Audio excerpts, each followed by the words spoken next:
Okay, blessed morning to everyone. Magandang umaga po sa inyo. Ulit po ulit tayo upang magbahagi po ng konting encouragement sa araw na to. Mga salitang nagbibigay kalakasan, spiritual na kalagayan po ng isang tao. Sa umaga po ito, nais ko pong bahagi ang tungkol po sa paksang pagtatakda ng tamang layunin or setting the right po. Tamang layunin po sa paningin po ng ating Panginoon. Hindi po sa paningin natin Sa paningin po ng ating Panginoon, ang ating pag-uusapan na pagtatakda ng tamang layunin. So, basahin po muna natin yung sinasabi ng verse, in Matthew chapter 6, verse 33. Sa wikang Tagalog, ganito po ang sinasabi. Kapag hanapin muna ninyo ang kanyang kaharian at ang kanyang katuwiran, at ang lahat ng mga bagay na ito ay pawang idaragdag sa inyo. Ngayon po, ang unang tanong po diyan, bakit po ang unang layunin ng Diyos ay hanapin ang kanyang kaharian? Bakit yun ang gusto niyang ipagawa sa tao? Higit po sa mga bagay na pangangailangan material o pisikal. Ang sabi ng Panginoon sa Biblia, unahin daw pong hanapin yung kanyang kaharian at yung kanyang katuwiran. Kaya ang tanong na pumapasok po at mabubuo dito, bakit ang unang layunin ng Diyos sa atin bilang mga tao, bilang mga Kristiyano, ay hanapin po yung kanyang kaharian? Ito po ay maaari pong upang magtagumpay sa paningin ng Diyos. Dahil ito po yung pinakaparang tasking ng isang tao sa harapan ng ating Panginoon, mga katasking. Na parang challenge na ipinapagawa ng Diyos sa tao. Dahil alam ng Diyos na ang tao walang alam sa kaharian ng Diyos at maaaring wala sa kanyang puso't isipan ang kaharian ng Diyos na kung hindi sasabihin ng Panginoon na ito ay hahanapin, ay hindi po ito sasagawa ng tao. Alam niyo naman po na ang mga bagay po na makalangit ay salungat po sa mga bagay na makalupa. At sa mga bagay pong makalangit, ito po ay ayon po sa kalooban ng Diyos, hindi po sa tinitingnan ng tao. O sabihin natin sa kagustuhan po ng tao. Now, kailangan pong maintindihan ng tao yung layunin na inihain ng Diyos sa kanya. Kung hindi niya haharapin ang kaharian ng Diyos, hindi niya makikita yung layunin ng Diyos sa kanyang buhay. Para saan siya nabubuhay. Dahil kung hindi po niya naiintindihan ang layunin ng Diyos, wala siyang magiging paraan upang masukat o masabi po kung nagtagumpay siya o nabigo sa pag-abot nito. Kaya kung hindi po hahanapin ng isang tao ang kaharian ng Diyos at ang kanyang katuwiran, ang katuwiran po ng ating Panginoon, ibig sabihin, nabigo po ang tao na magawa po ang tasking na ito. First of all, ang kaharian po ng Diyos at yung kanyang katuwiran, hindi po natin yan kasamang ipinanganak. Wala po tayong kalikasan ng katuwiran ng Diyos, sapagkat alam naman natin na ang tao ay nahulog sa pagkakasala. Ang kasalanan ay naipasa po sa mga sumunod na lahi po ni Adan at Eva. Ang kaharian ng Diyos ay nawalay po sa tao dahil po sa pagkakasala ng tao sa isang utos na ipinatupad ng Panginoon sa Garden of Eden. Kaya po ipinapahanap ng Panginoon ang kaharian ng Diyos upang magkaroon muli ng tinatawag pong relasyon. Mabuo uli ang relasyon ng tao sa Diyos. Sapagkat ang tao po ay napawali, napalayo dahil sa pagkakasala, nais po ng ating Panginoon na ito ay muling buuin. Pero mangyayari lamang po yan kapag hinanap po ng tao ang kaharian ng Diyos sa kanyang buhay. Now, tuloy po tayo. Ano ba ang layunin po ng tinutukoy ng Diyos sa tao? Ito po ay yung pagnanais ng Diyos na mahalin at pakinggan natin siya. Hindi lang po natin siya pakikinggan, susundin din po natin siya. Dahil ang nais po ng ating Panginoon ay dalhin tayo sa kanyang layunin na ito ng pakikipagrelasyon, ng pagsunod sa kalooban niya. Dahil ito po yung tadhana na nais ng Diyos para po sa ating buhay.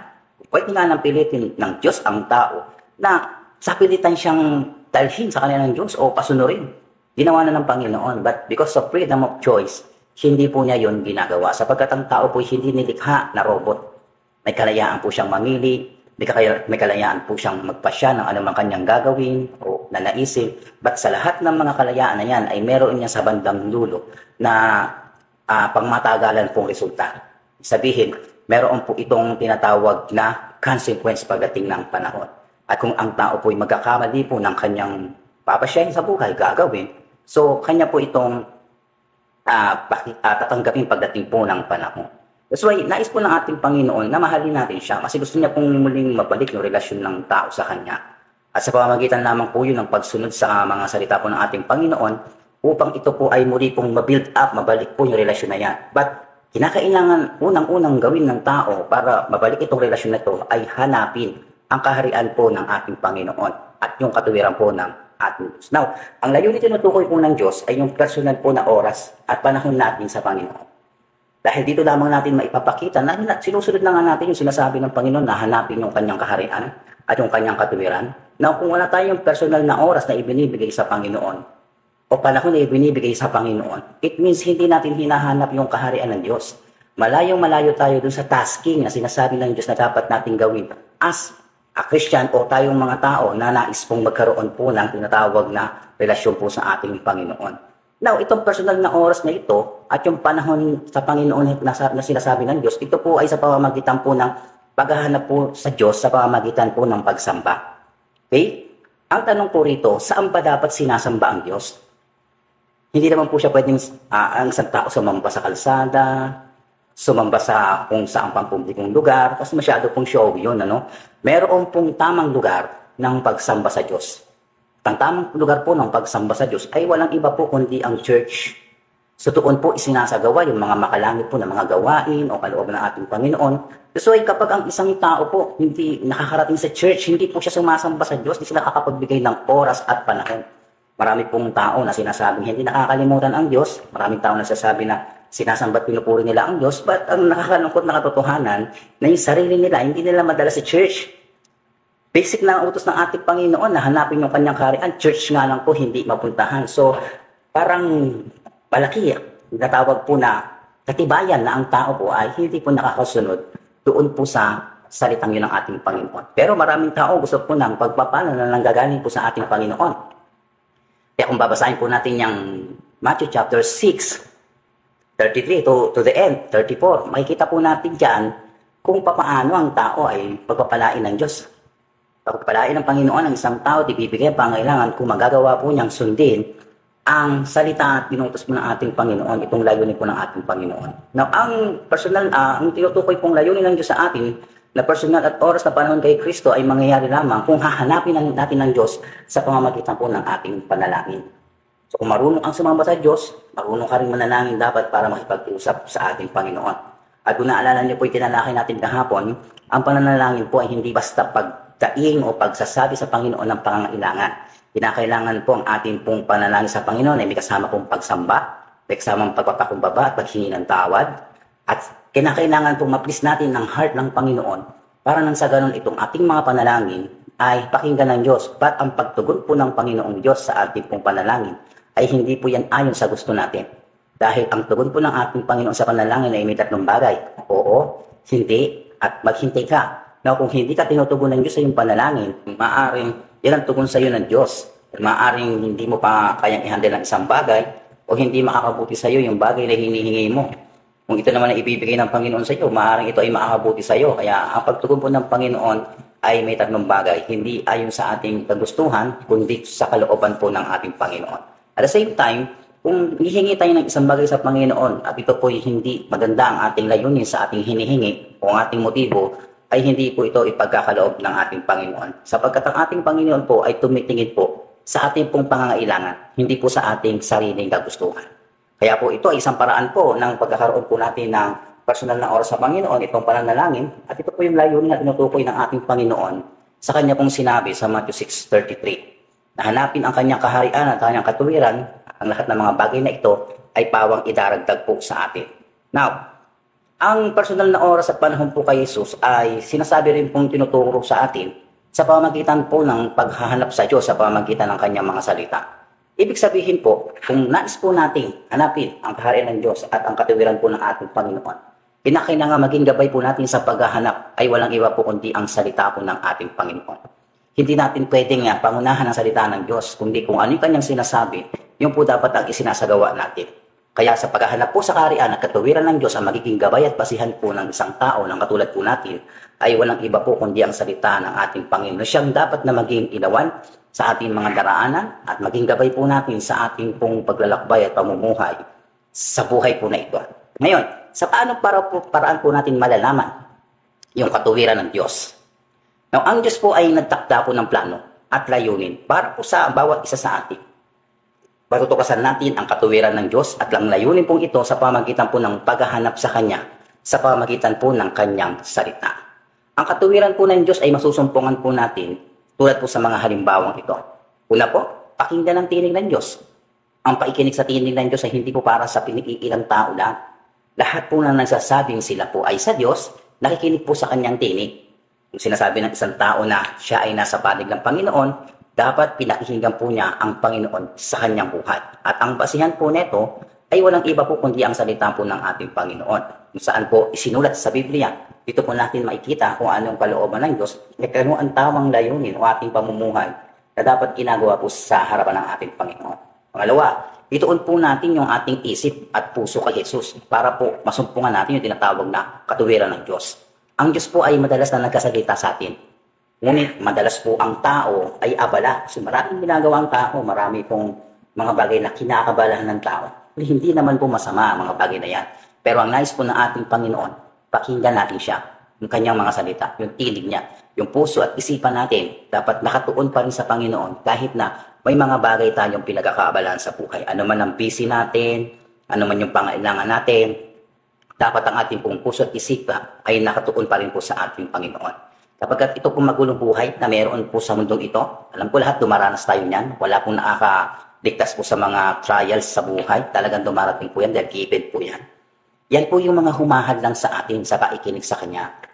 Hindi natin makita ang katuwiran ng Diyos sa ating buhay, talaga salita ang Panginoon, hindi natin napapakinggan o pinakikinggan dahil po dito sa mga struggle natin na to, trials, temptation, yan, at na yung mga pangailangan natin. At ang ginagamit na paraan po dyan para hindi natin pakinggan ng Diyos yung pagiging abala natin, yung pagiging busy natin sa araw-araw. Natandaan niyo po, kapag lumalapit tayo sa Kanya, ibinabalin natin ang ating puso, yung ating iniisip at atensyon sa Kanya, sa ating Panginoon. Kapag binabalik po natin yung ating puso at isipan at atensyon sa ating Panginoon, nakikinig po tayo sa Kanyang sinasabi.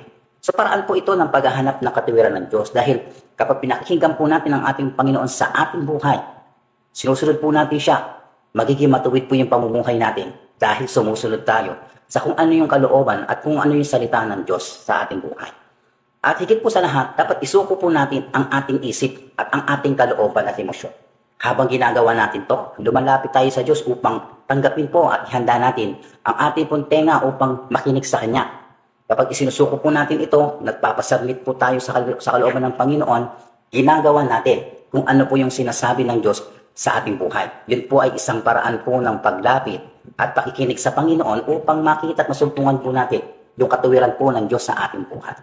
Now, ano ba yung pagkakaintindi natin dyan sa salitang lahat ng mga bagay na ito ay pawang idaragdag sa inyo? Matthew 6:33, sabi po dyan, tapos hanapin muna ninyo ang kanyang kaharian at ang kanyang katuwiran at ang lahat ng mga bagay na ito ay idaragdag sa inyo. Kaya tanong po dyan, paano natin ito iintindihin? Ano po ba yung sinasabi ng Biblia tungkol sa mga bagay po na idaragdag po sa atin?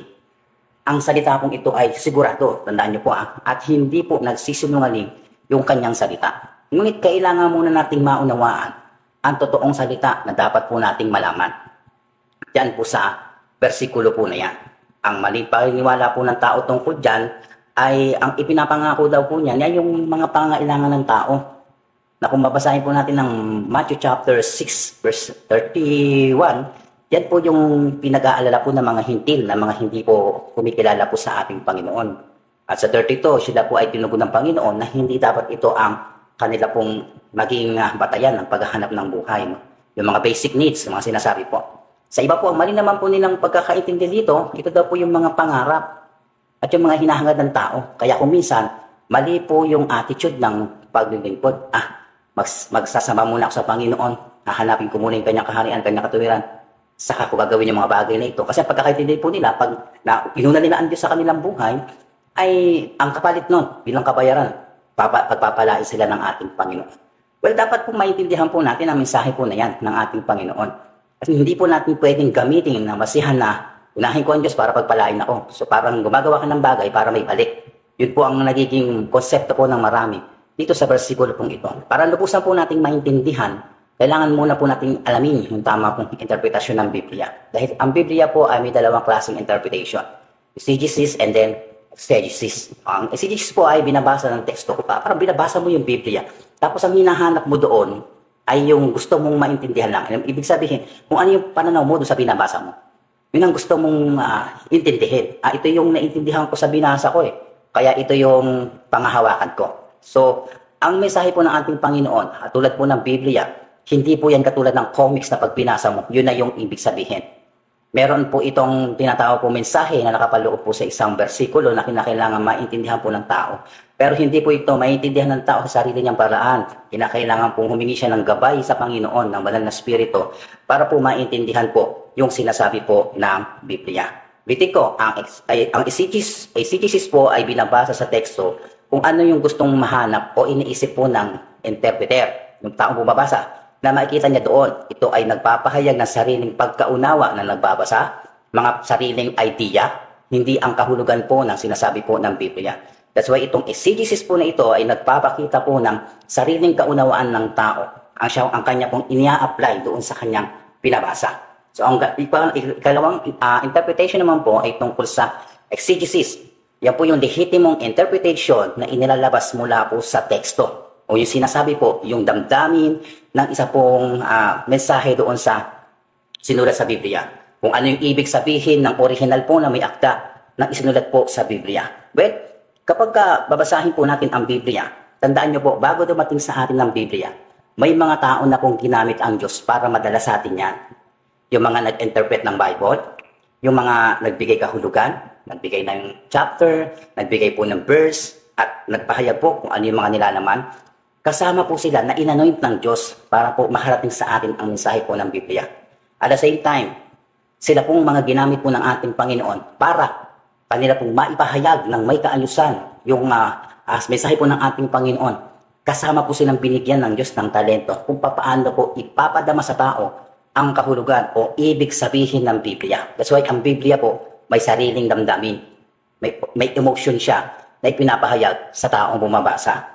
Now, kapag hindi po natin ito i-consider, lalo na po yung mga pang-question mark na nilagay dyan sa Biblia, yung kung paano po ibubukod yung damdamin, palalabasin, hindi po natin mararamdaman yung o maiintindihan kung ano yung gustong sabihin po ng binabasa natin. At maybe, medyo maligaw po tayo doon sa tinatawag pong pagkakaintindi sa mensahe po ng ating Panginoon. Let's say, meron siyang mga punctuation mark, question mark, exclamation point.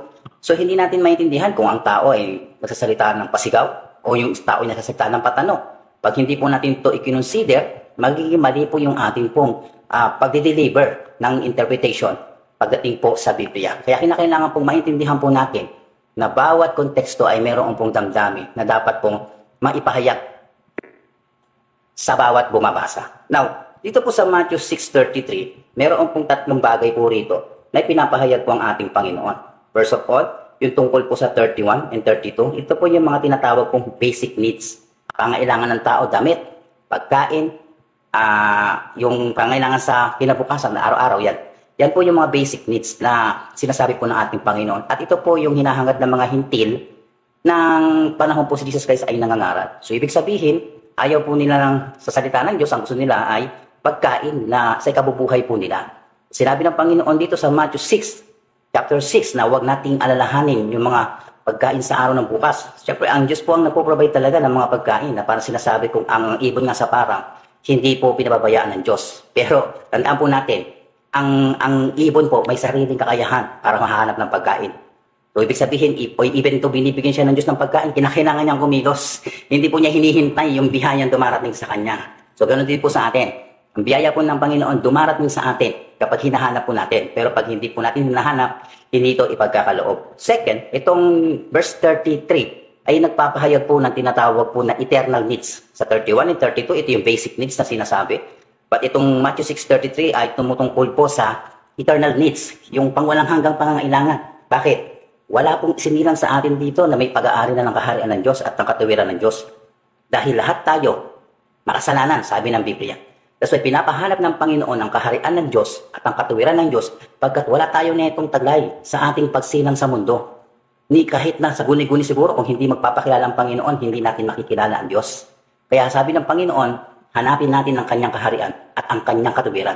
Sapagkat ito po ay mahalaga sa ating pong buhay para po sa layunin at kalooban ng ating Panginoon. 34. Yung verse po na yan, nagpapahayag po yan sa future needs ng isang tao. That's why, itong basic need and then future needs, kayang i-provide ng ating Panginoon nito. Pero kinakailangan pong masumpungan po muna natin yung kaharian ng Diyos at yung katuwiran ng Diyos. Hindi lamang po sa lugar na pupuntahan, kundi sa ating buhay. That's why kinakailangan tunay po nating masumpungan ng kaharian ng Diyos sa ating buhay. May connection tayo sa Kanya. Yung katiwiran ng Diyos dapat na-i-apply din po sa ating buhay. O para masabi po natin, nasumpungan natin at nagtagumpay na nga tayo sa pagsunod po dito po sa tasking po ng ating Panginoon. At ito pong mensahe po na ito ng ating po binabasa ay pagpapakita po ng malinaw na pagkaunawa na hindi po ito tumutukoy lamang sa material na bagay. Hindi ito tumutukoy lamang sa pangailangan ng tao dito sa lupa. Higit sa lahat, ito po ay tumutukoy sa pangwalang hanggang kalagayan o eternal na kalagayan ang nais po ng ating Panginoon na ating masumpungan. Kaya ang ibig sabihin po ng lahat ng mga bagay na ito ay pawang idadagdag sa inyo, ito po ay ang kaharian ng Diyos, ang katuwiran ng Diyos, at anumang mga bagay dito ay to follow na. Yung tinatawag pong pagpapala sa araw-araw, biyaya, pag-unlad, kasama na po yan. Pero kinakailangan, makita muna sa atin ang pagsunod sa sinasabi po ng ating Panginoon. Makita muna sa atin na nasumpungan talaga natin ang kaharian ng Diyos at ang katuwiran ng Diyos sa ating buhay. That's why kapag nagtagumpay po tayo na maabot ang mga ito, doon po natin ito mararanasan yung tinatawag pong pagpapala na sinasabi po ng ating Panginoon na idaragdag po sa atin. Maling mindset po ng paglilingkod sa Panginoon na magsisimba muna ako at saka po ako magtatrabaho para ako'y pagpalain ng ating Panginoon. Although given po yun, pero maling mindset po yun. Sapagkat pinapakahulugan po dito ng Biblia na dapat ang Diyos priority mo sa lahat ng bagay. Dapat siya yung pinaka-importante sa lahat ng bagay. Kumbaga kung may mahalagang transaksyon ka, dapat siya yung pinakamahalaga doon sa transaksyon na meron ka, na kaya mong isakripisyo yung transaksyon mo na yan para sa Panginoon. Kahit malaki ang kapalit niya. Halimbawa na lamang po sa araw po ng pagsamba, araw ng linggo. Meron kang transaksyon ng araw ng linggo, malaki ang halaga na yan, o milyon ang halaga na yan. Kumbaga parang sinasabi rito, ano yung mas importante sa'yo na dapat mong unahin? O ano yung importante sa'yo na dapat mong pahalagahan? Ito bang transaksyon? May intindihan naman ni Lord yan, sasabihin ng iba. O ito pong relasyon mo o pagsamba mo sa Diyos. Kaya po ang versikulo pong ito ay hindi po tumutukoy sa mindset na kung paano ka pagpapalain ng Diyos kapag siya ay inunam. Kundi kung paano mo sa pamumuhay, ito pong utos ng Panginoon kung ano yung mahalaga sa iyo, kung ano yung bibigyan mong pansin, kung ano yung pinaka-importante sa buhay mo. Yan po yan. Hindi po yan minsan lang. Ito po ay tinatawag pong continuous po yan sa buhay natin habang naglilingkod tayo sa Panginoon. Dapat ito ay patuloy. Siya palagi yung importante sa anumang bagay. Kaya natin siya inuuna. Hindi natin inuuna kasi gusto natin ng kapalit. No, hindi po yun ang dapat na mindset natin, kundi unahin natin ang Diyos kasi siya yung source lahat ng ating income, lahat ng pagpapala natin. Ibibigay natin yung araw na yan para sa Panginoon, siya yung pinakamahalaga sa atin. Uunahin talaga natin pinakamahalaga sa lahat dahil siya po yung importante sa lahat ng bagay. Kaya mong tanggihan yung mga bagay na gano'n man kalaki, o yaman ng mundo gano'n man kalaki dahil lang sa ating pagbibigay importansya sa Panginoon, dahil man natin ang Panginoon. Yan po yung sinasabi niya. So kaya kung tulad po ng ginawa po ni Satanas kay Jesus Christ nung siya po ay tinukso sa araw po ng kanyang pag-aayuno sa ilang, pinapili po ni Satanas ang ating Panginoon kung ano yung mga bagay na mahalaga sa kanya. Yung yaman po ba o pagsamba kay Satanas. Pero hindi po siya bumagsak doon sa tinatawag pong tukso ni Satanas. Nagtagumpay siya sapagkat pinili niya kung ano yung kalooban ng Diyos. Sa ating buhay, minsan tina-challenge tayo niya ni Satan. Ano ba yung mahalaga sa'yo? Yung yaman ng mundo na maibibigay sa'yo? Pero ang kapalit naman yan ay yung relasyon mo sa Panginoon, yan yung commitment mo sa Kanya. O yung commitment mo at relasyon mo sa Panginoon, tapos tatanggihan mo yung yaman ng mundo.